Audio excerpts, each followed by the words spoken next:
What's up, people? Today I'm interviewing Bryant Wood. He's the pure essence of love and light. We're going to discuss his existential crisis that actually led him to an awakening. We're going to talk about the way he had to shed layers, his holistic practices, his mental process through that awakening. We're also going to talk about synchronicities and flow, and the way it feels to live from a place of deep connection, presence in the moment, and oneness. Let's go. I think you were 21 when you started to have a shift. Yeah. So I read that you were not at a good place. You were anxious, depressed a little bit. I think you were a wrestler at the time, or an actor, model. Actor, model. Right? I was wrestler previously. Okay. So tell me what happened in your life at the time before the shift happened. I love that question. That's an incredible question. So grateful. So I believe that we are all allowed to make every wrong decision before eventually we decide to make the right one. Yeah. And also our spirit, our higher self is going to, regardless of our mind or even our choice, is going to wake up by itself. Like, it is already choosing to wake up at this certain time based off of like your intention behind anything. The first time you make that gentle prayer of like, you know, what else is out there? You know, connect me to source. Like, who am I? Right? Then all of a sudden everything kind of unfolds in a way to show you that everything that led you up to that point, whether it's wrestling, modeling, acting, all the things that didn't inherently feel as good as you thought they would, is actually a part of you waking up to your highest self, to your divinity, to your sovereignty on earth, to bliss, to and release of the ego too. It's you almost have to let go of everything that you've ever done or everything you've ever thought about or you've identified with, to then step into something that has no separation, something that has no duality, something that you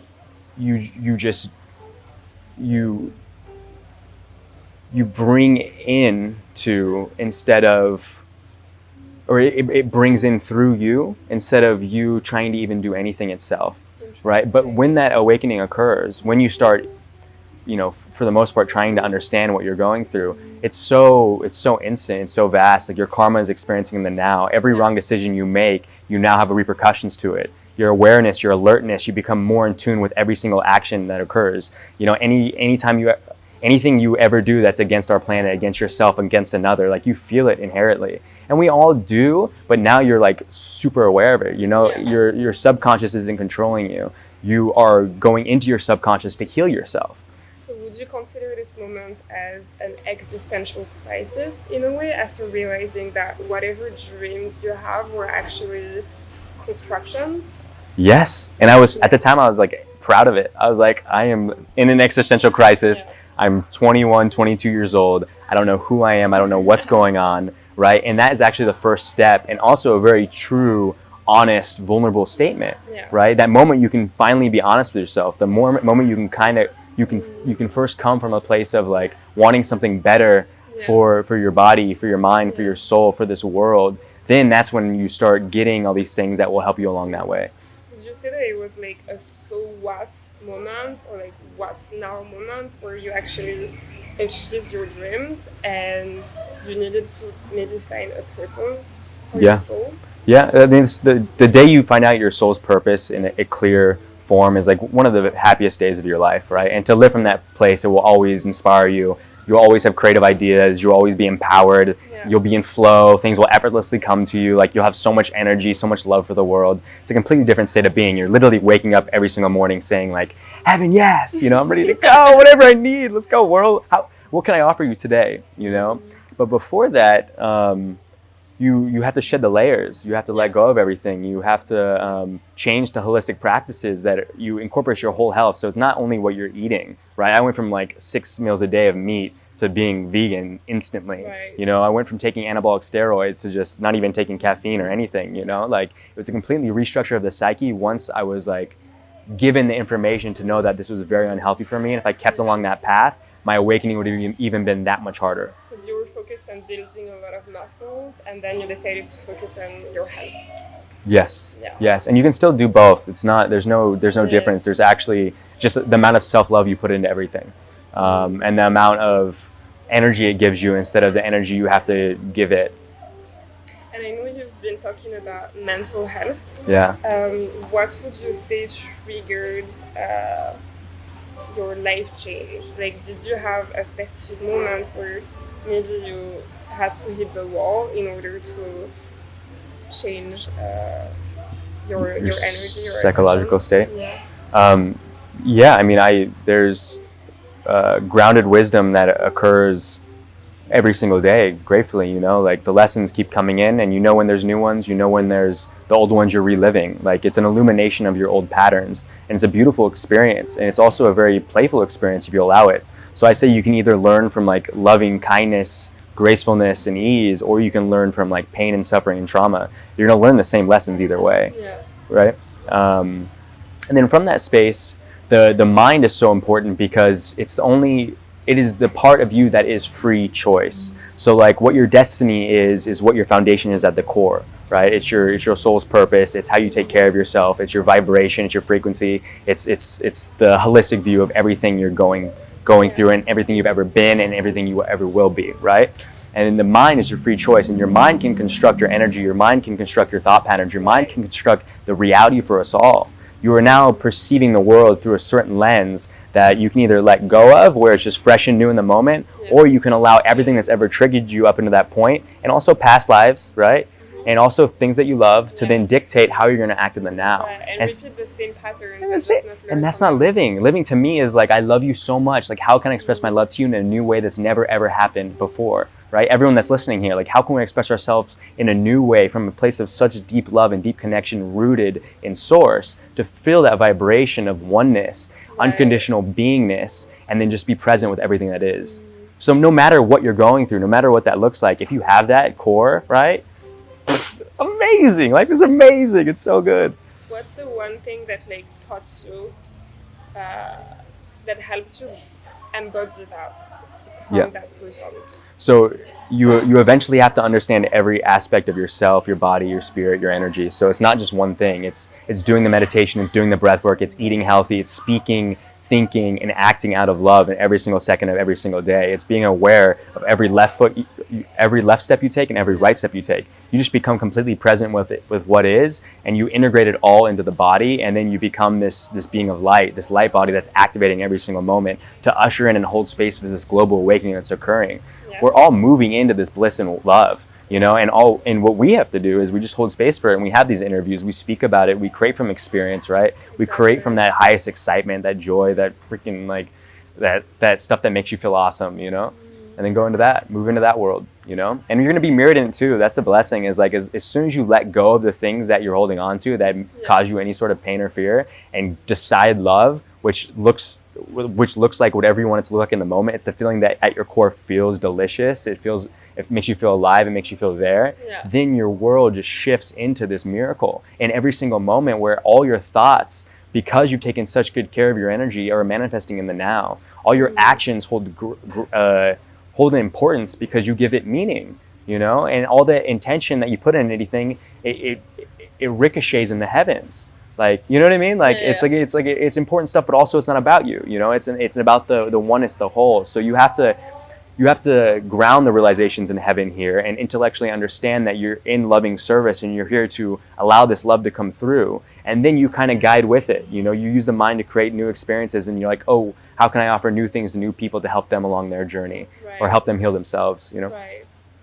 So what is it that you do now in order to basically spread that knowledge or show people what you've learned? Yeah. I mean, every second of every single day, like it's in everything. So yeah, we create films. Yeah, we do public speaking. We do breathwork coaching. We have yoga retreats, that kind of thing. And you have, again, once you decide to do the things from your heart, you will have so much assistance, so much love, so much support from Mother Earth, from your higher self in every single moment. I promise you, with my entire being, like, you will be assisted and supported, right? And it's actually unbelievable. It's one of the most glorious things to be a part of something like that, right? And the universe gives back. The universe gives back because you're giving to the universe. It acknowledges that the energy you put out there is the energy you're going to receive, and it's like these universal laws that we're all starting to understand. Do you have an example of a moment where you could have felt maybe fearful or doubtful or negative, and you decided to switch your perception. Yes, yes. Ooh, an exact example. So one thing I would love to say on that topic is every time I felt something like that, it's never actually ended up that way. So anytime I've ever felt that fear or like or I was in too much in my mind or something like that, the reality was never actually what I thought it was. So I think understanding that your mind is not actually what you think it is, and definitely reality isn't. Makes a mountain out of a possibility. Exactly. Exactly. And those moments are also ultimately sacred moments for yourself to then heal yourself, understand where that's coming from, to then become more whole and more healed. So I would say anytime in the mornings when I wake up, I pay attention to what song I'm listening to, right? And it's either like a super positive song or a negative song, whatever it is. Now it's like mostly no song, but like, if it's like something like, thank you for this day, Spirit, that kind of thing, where you're like training yourself to believe and think these things.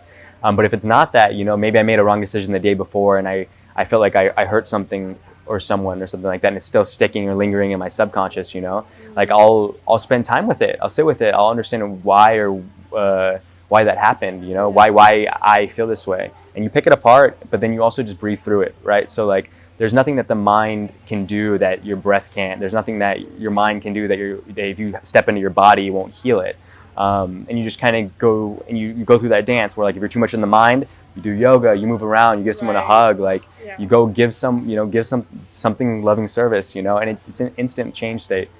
And you notice synchronicities as well around you. Yeah, that's so beyond my interpretation of anything. Like I would love to tell you about it, but it's almost like so ridiculous. Because it's like what you can ask the universe, like, please give me the most intelligent, fun way to understand you even better, and then gives you synchronicity. And it's like, wait, this is from this and that, and you knew I read this because then it's manifesting in this way. Crazy. And then you meet amazing like-minded people too that have been all structured this same way of this divine knowledge that's being integrated in the here and now in this like 3D reality. And at first you think it's coincidences, and then you realize that it's just too much to like not come from elsewhere. Yes. There's like an infinite intelligence helping us along our way in every single moment. And actually everything we're around is all signs leading us to a deeper understanding of self and where we came from. I know you've been active in groups that help people with like prevention of suicide. Yes. Is it something that maybe people around you have experienced, or something that you have like start off when you like a couple years ago? How are you related to this suicide prevention? So I've always inherently been interested in psychology with the mind, those kind of things. I have not experienced directly any deaths by suicide, but I understand how serious that can be along the spiritual path, and also like how we all can feel trapped in that moment, and how little pieces of wisdom can actually snap you out of that almost instantly. Little tools that you can use where that is not, an option anymore. You won't even think about those things, and you very much construct yourself to get there, but it's very real experience when you're living it in your mind. Like I've had weird thoughts where I'm like, why does it even come from? Are those even my thoughts? But to act upon that's a whole nother thing. And it's just being that voice, sticking up for every single person in the world, like it's all you, it's all part of you, it's all if it's in front of you, if the universe is asking you to be a part of something, like it's for a reason, either learn about it, love it, and then do something about it, kind of thing. I've seen on your Instagram that you had this hashtag give, and I think you have one with love too. Would you say that it's the main messages that you want to pass on to people, that they should share maybe their gifts, or they should give in order to receive, or spread more love? I mean, I think one of the beautiful lessons on earth is learning how to give properly. I've given a lot. I've gave away all my belongings. I have like one carry-on suitcase. You know what I mean? Like it's the best. It's the best. And one time I slept on the streets for about a week, and I raised money for this woman named Cynthia. I really loved. Purposely, to raise money to get her off the streets. I did this campaign with Instagram. I tattooed "give" to inspire people to give more, but it was also an understanding of giving. So like with giving, it's got to spark love. It's got to spark joy in your being when you decide to do it. Because if it doesn't, then it's not coming from the right place, and it's actually not going to serve you. So it's a really balance of understanding that. As far as my core messaging of what I came here to learn is just oneness. It's helping people transcend separation, but allow like the most beautiful form of expression to come through and see the unity amongst all that. You know, it's to give like and make the world more beautiful too, and also give everyone their voice, but then unify it and understand there's no separation through religion, politics, anything. And again, you're right. Whatever you think of, you're right. It's your reality. Like, great, you know. And I love how you say what I came here to learn, because I personally believe that we incarnate to learn lessons and expand our soul. So for me, it makes sense when you say that, because it's just constant lessons all the time. Yeah. Moving on to the next level. I mean, look, you're creating from your lessons right now, right? You're creating a talk show based off of your awakening, based off of like your most intimate connection with Source that means the most to you. Yeah. Imagine if everyone in the world just created from those intimate parts of themselves. That's right. Their truth, you know? Yeah. Well, how interesting. And that's the most passionate people too, I believe, because whatever they do, it's related to their personal story. Their experience. Yeah. And you as well. Yes. Yeah.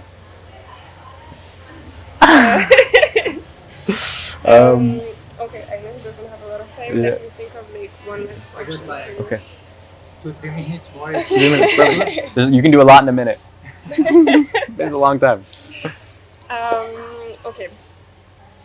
So when you look at society right now, when you look at society right now, whether that's in the US or in the world, what do you see that you would like to change?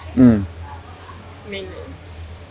Yeah, I see everything as perfection, as it is right now. The vibration I bring to the world and the space I hold for it, I've seen such a beautiful effect on just even the person that's in front of me, right? And that person on me as well, where I understand that's the importance of just being so clear on your own intention, your own message in every single moment, and focusing on that, that every big project, every birth of creation will be amplified from just your purity in the now. So the dark and the light are equally as important in life. It's not something to feel bad about. It's something that serves a purpose. It just is. Yeah, it just is, you know. And it's perfect. It doesn't mean it's always going to be that way, you know. The dark's probably illuminating things that we need to fix to love more of life, you know. And it doesn't mean there's not really considerably awful things happening out there. But if that awful thing gets put in front of me and I have the know-how and the voice and the love and the intention and the healing powers to be able to do anything about it, I will be called to in that moment to go serve that cause, serve that person, serve that experience with my whole heart. And then it'll flow. Like Source will just flow through you, and it'll be what it needs to be in that moment. Beautiful. Yeah, thank you so much. Yeah. That's perfect. You're so sweet.